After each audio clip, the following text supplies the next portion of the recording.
আলহামদুলিল্লাহ আজকে 1.5 বছরের ব্যবধানে আশেপাশের সমস্ত কিন্ডারগার্টেন স্কুল অন্যান্য সব প্রতিষ্ঠানের চাইতে তার বাচ্চার সংখ্যা বেশি।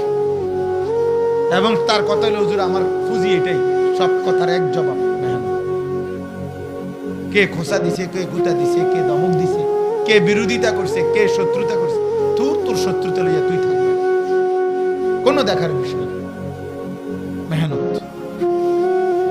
পরিশ্রম, আব্বা পরিশ্রম, দিবানিশি, অন্যের কমেন্টস, অন্যের মোবাইল, অন্যের ছবি, অন্যের বিভিন্ন কিছু তুমি দেখলা, তা তোমার জীবন গড়বা কখন?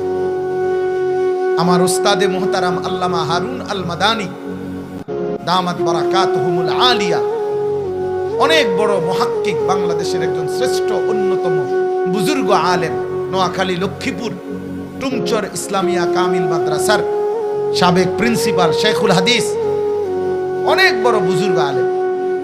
এই হুজুর আমগরে ছাত্র জীবনে বলছিল যে হিংসুকের সবচেয়ে বড় লস কি? হুজুরে বলছিলেন, হিংসুকের সবচেয়ে বড় লস যে সময়টুকু হিংসা করতেছিল ওই লোকের, ওইটুকুতে সে নিজের কিছু করতে পারত।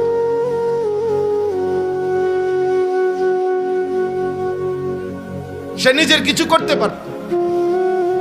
ওই হিংসাই করে গেল, তার বিল্ডিং দোতলা হয়ে গেল, অথচ একটা দোতলা বিল্ডিং করতে কমপক্ষে 2টা বছর লাগছে। এই 2 বছরে সে একটা টিনের ঘর হইলো করতে পারত। কিন্তু ওই অন্যের হিংসা করতে করতে তার জীবন শেষ। ঠিক তোমরা মোবাইলের ছেলেরাও এই সারা পৃথিবীর আলতু ফালতু, প্রয়োজন অপ্রয়োজন, দরকারি বেদরকারি